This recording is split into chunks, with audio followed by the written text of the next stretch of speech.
Luis García Montero es, para muchos, me incluyo, el poeta español vivo más importante.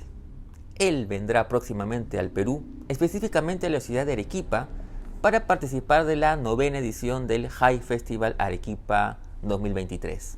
A propósito de su visita, pude conversar con él y aproveché para hablar de un reciente libro suyo titulado Un romanticismo ilustrado, que fue publicado el año pasado por Peysa y que es una antología de su obra poética, poemas seleccionados por el mismo autor y que nos permiten además una mirada panorámica de la producción poética de Luis García Montero. Justamente a propósito de este libro y de su poesía, conversé con él y quiero compartir con ustedes dicha conversación. Pero antes quiero recordarles que el High Festival arranca ya dentro de muy poco, el 9 de noviembre en Arequipa, y un día antes habrán algunas actividades en Moquegua. Además quiero recordarles que si nos quieren seguir en Instagram, pueden buscarnos como Letra Capital Oficial. Y si quieren ver esta entrevista y otras más, pueden buscarlas en mi canal de YouTube buscándome como Carlos M. Sotomayor. Ahora bien, sin más preámbulos, los dejo con la entrevista a Luis García Montero, aquí en Letra Capital.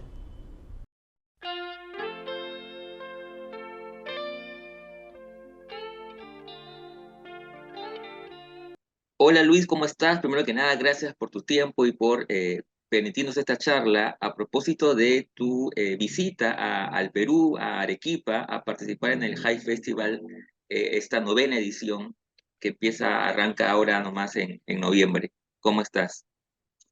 Bien y agradecido. Gracias a vosotros por la atención, por la entrevista y la hospitalidad. Y contento de poder viajar a Perú, a Arequipa y participar en el Hey Festival. Eh, Me parece que es un festival muy interesante y las ediciones que yo he conocido en Arequipa son de recuerdo imborrable, de manera que encantado de viajar hacia allá. Bueno, yo quisiera conversar un poquito a propósito, o mejor dicho, aprovechando esta oportunidad, sobre un libro que apareció aquí en Lima el año pasado, que es un romanticismo ilustrado, perdón, Sí, que fue publicado eso por es. Peysa en una muy bonita edición, y que es una especie Mm. de, bueno, es una antología que recoge eh, una parte de tu poesía, de toda tu obra. Eh, y yo quería preguntarte para empezar la conversación, ¿cómo fue ese proceso de selección? ¿Cómo fue seleccionar dentro de varios libros de poesía eh, los poemas que van a dar forma a este libro y además divididos en tres partes, ¿no? Palabra, edad y amor. Eso es. Bueno, en principio empiezo por confesar que releer y hacer una selección es difícil. Y no tanto por los poemas que se quedan fuera, sino por los que se eligen para estar dentro. Yo creo que conforme se cumplen años, el peligro más grave para un poeta es perder la conciencia crítica. Se convierte uno en un vanidoso que se cree que todo lo que ha escrito es bueno y no es verdad. La conciencia crítica es importante y la duda es importante. Y en ese sentido, yo confieso que cuando me releo, no tengo el placer de la lectura que tengo cuando leo poetas que me gusta, cuando estoy leyendo a César Vallejo, estoy leyendo a Idea Vilariño. Todo lo contrario, ese placer de lectura no se da porque lo que hay es una conciencia crítica en la que digo, aquí me equivoqué, esto se pudo hacer de otra manera, y por eso a la hora de hacer una selección de mis libros, lo que acabo tomando es los poemas en los que me encuentro más cómodo, no que admire o me gusten mucho, sino que no me resulte difícil de aceptar y asumir en el presente. Y en ese sentido, pues hice esta antología aceptando la invitación de Peisa y de Germán Coronado, y lo dividí en tres partes porque hay una primera parte de reflexión poética, de poemas que tratan sobre la poesía, sobre la elección de las tradiciones que he ido escogiendo. Hay una segunda parte de poemas históricos que tienen que ver con mi educación sentimental, con la España que he vivido, con el mundo que he vivido, con los capítulos históricos que a mí me han afectado más. Y la última parte es un capítulo dedicado a la poesía amorosa, a esos poemas de amor que yo he cultivado también a lo largo de mi tarea. Cuando leía el libro, tenía la sensación, ¿no? De que tu poesía tiene que ver un poco con digamos, por un lado con lo cotidiano, pero al mismo tiempo eso cotidiano que nos lleva o nos interpela a una reflexión sobre la existencia. Sí, así es. Yo creo que la poesía te invita a mirar lo que hay debajo de la vida, lo mismo que se mira lo que hay debajo del mar y lo que hay dentro de las palabras. Y en ese sentido, a la hora de establecer una relación con las palabras, pues hay tradiciones poéticas que lo que hacen es concebir la poesía como un dialecto, un lenguaje propio para poetas, y a mí me interesa más la tradición que invita a utilizar el lenguaje de una manera personal, pero el lenguaje de todos. No hay un dialecto poético, sino que es el lenguaje de todos tratado personalmente para ver lo que hay debajo de la vida y de la realidad. Y en ese sentido, pues también a la hora de situar los poemas, pues más que situarlos en los jardines de Versalles o en los canales de la Venecia del siglo XVIII-XIX, pues me gusta hablar de las ciudades por las que camino, de la gente que veo pasar por la calle y voy buscando aquello significativo que me ayuda a comprender mi relación con el mundo. ¿Qué digo cuando digo soy yo? Y también qué digo cuando digo nosotros, qué es lo que hay dentro de esas palabras que son mi vida cotidiana. Defiendo mi mirada personal, pero creo que el mundo es compartido y el lenguaje también. Ujú. Ahora que mencionas las ciudades, hay una presencia también importante y significativa de Granada. Sí, yo nací en Granada y me formé en Granada. Y claro, creo que para cualquier persona la ciudad en la que nació es muy importante.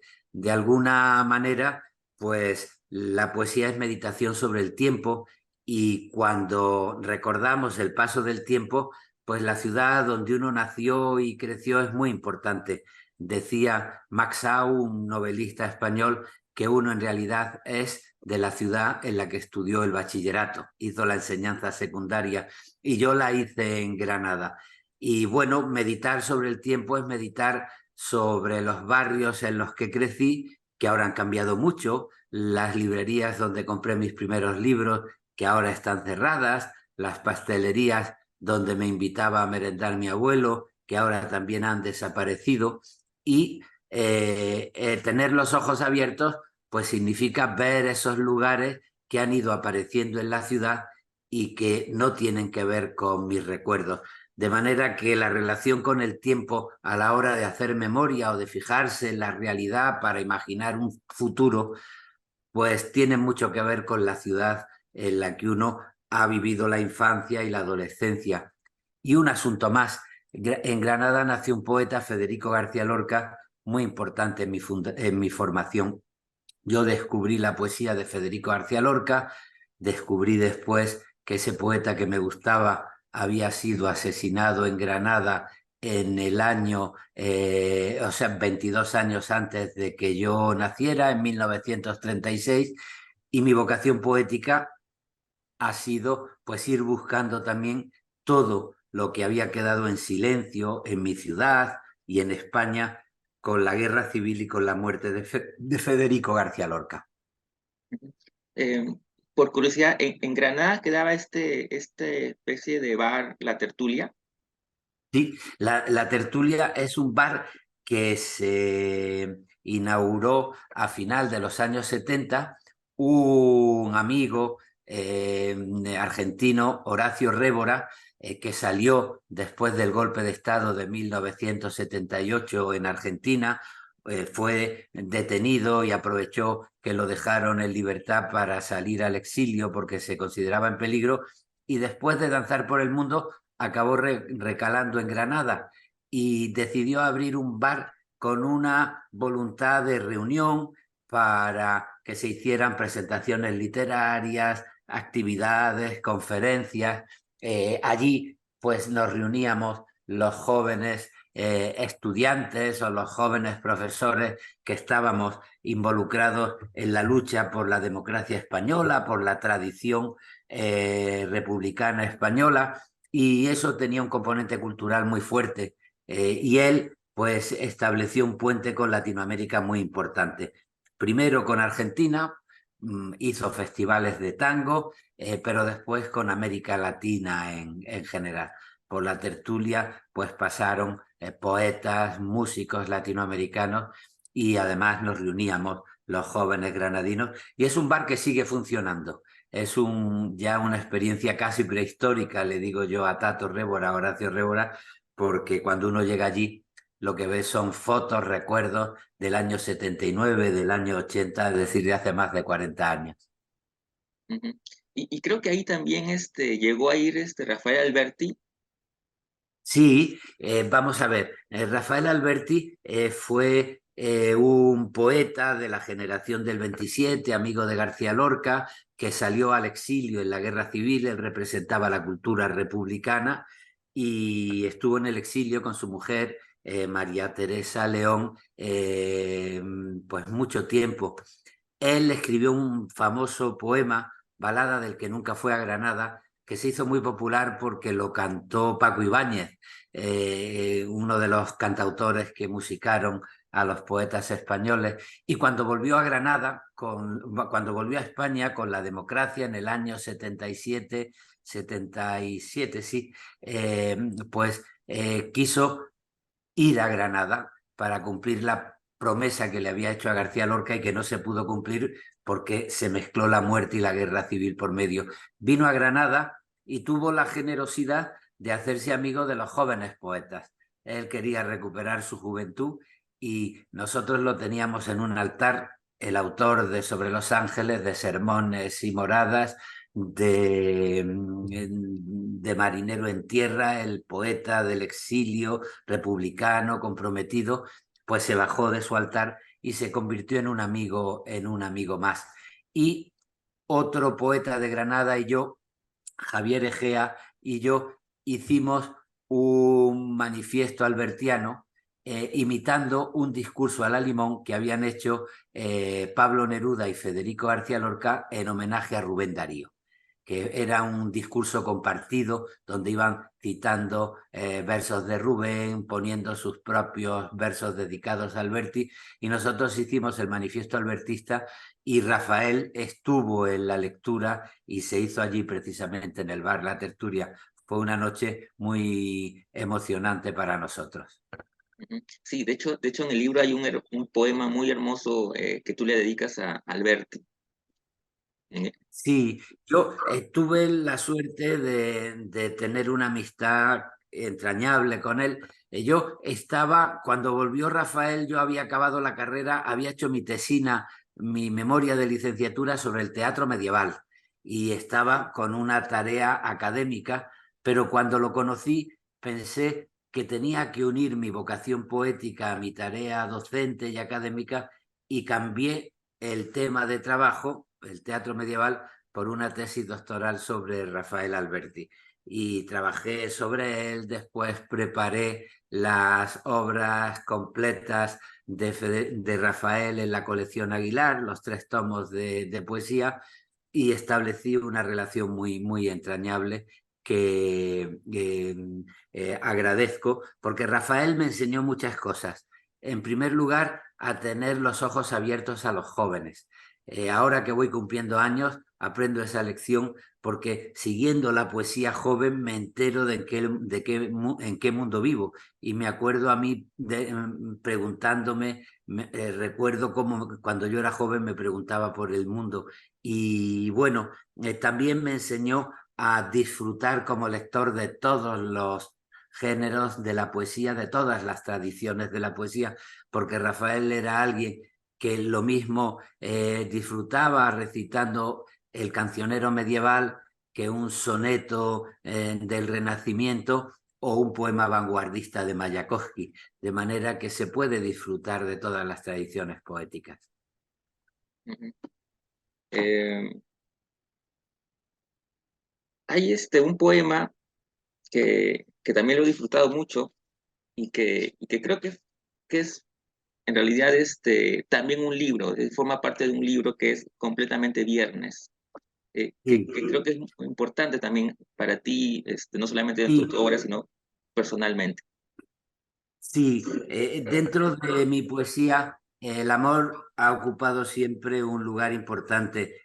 Yo creo que la educación sentimental y la intimidad tienen que ver con la historia, porque nosotros no nacemos de la nada, sino que nos formamos como individuos en un tiempo, en una situación, y en ese sentido la historia no solo pasa por las grandes fechas de las guerras, las grandes fechas de las constituciones, de las huelgas generales, también la historia pasa por nuestro corazón. Cuando mi hija, que nació a final del siglo XX, dice, yo soy mujer, dice una cosa muy distinta a la que decía mi abuela, que nació a principios del siglo XX, porque sus ideas sobre lo que es ser una mujer, sobre la sexualidad de una mujer, sobre la libertad de una mujer, sobre el compromiso con la vida o la independencia de una mujer, pues no tiene nada que ver. Mi abuela era de una manera porque había nacido en un tiempo y mi hija de otra manera. Y yo creo que la poesía siempre ha sido una reflexión sobre el carácter histórico de los sentimientos. Y además creo que esa es una buena aportación, porque para cambiar la sociedad hay primero que transformar los sentimientos. Y en ese sentido el amor es muy importante. Está muy bien preguntarse qué digo cuando digo te quiero, o qué tipo de nosotros formamos en una relación sentimental. Y eso me lo he planteado muchas veces. Y cuando empecé a vivir con mi mujer, Almudena Grandes, la novelista, a principios de los años 90, pues escribí un libro que se tituló Completamente Viernes, primero porque como ella vivía en Madrid y yo en Granada, el día de reunión era el viernes. Ella bajaba una semana a Granada y yo subía otra semana a Madrid y pasábamos juntos viernes, sábado y domingo. Después, porque el viernes es el día de Venus en el calendario en semanal, ¿no? Y en ese sentido, pues el título se llama Completamente Viernes porque el título es Completamente Viernes porque supone una respuesta a la segunda novela que había publicado Almudena poco antes de empezar nuestra relación. Ella tuvo mucho éxito con una novela primera, Las Edades de Lulú, una novela erótica, y su segunda novela se titulaba Te llamaré Viernes. Y yo aproveché la palabra viernes para decir que sí, que completamente viernes. Sí, de hecho, Almudena, a quien tuve la suerte de conocer en Lima, decía que ese libro era el libro más, digamos, un libro ajeno más suyo de los que, era como un libro más de ella, digamos, tenía una afinidad con ese libro. Bueno, fíjate, cuando nosotros empezamos a nuestra relación, a ella le gustaba mucho la poesía de siempre, por eso se fijó en mí.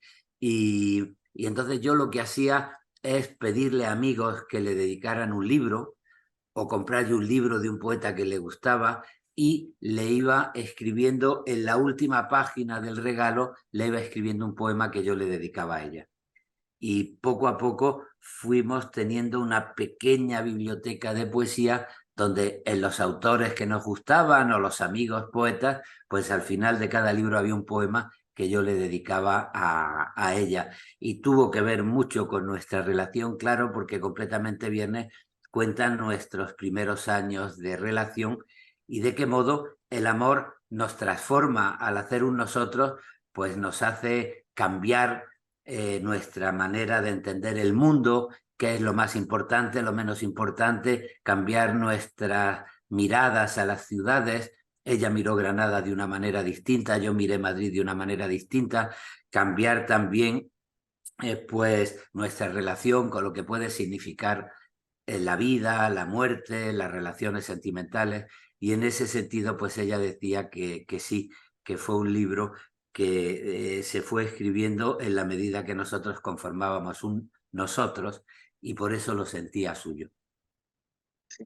Un poco para ir terminando, hay un libro también, perdón, un poema a Arequipa, ¿no? Sí, Eh, y justo sí. tú mencionabas eh, que era una ciudad a la que le tenías un gran recuerdo. Sí, le tengo un gran recuerdo y hay otro poema dedicado a Lima. Yo siempre he tenido mucha relación con Latinoamérica porque buena parte de mi formación se debe a la poesía latinoamericana. Y en Arequipa, claro, uno va mirando la realidad y de pronto la realidad se convierte en símbolo de algo, ¿no? Y a mí me emocionó mucho paseando por un museo en Arequipa, pues ver la momia de una chica adolescente o una niña que, según parece, había sido ofrecida a los dioses por sus padres y que estaba allí como un recuerdo de la historia. Y al salir del museo, pues vi de pronto que había unas niñas jugando en la calle porque estaban saliendo del colegio, y de pronto sentí la necesidad de comprometerme con la educación de esas niñas, con el futuro de esas niñas, con conseguir que fueran felices y libres y salvarlas de cualquier tipo de superstición que pudiera sacrificarlas en la vida. Muchas gracias, Luis. Ha sido un placer conversar contigo. Y nada, te Un esperamos abrazo muy en Perú, fuerte. Espero que nos veamos pronto. Un abrazo muy fuerte. igualmente. Gracias.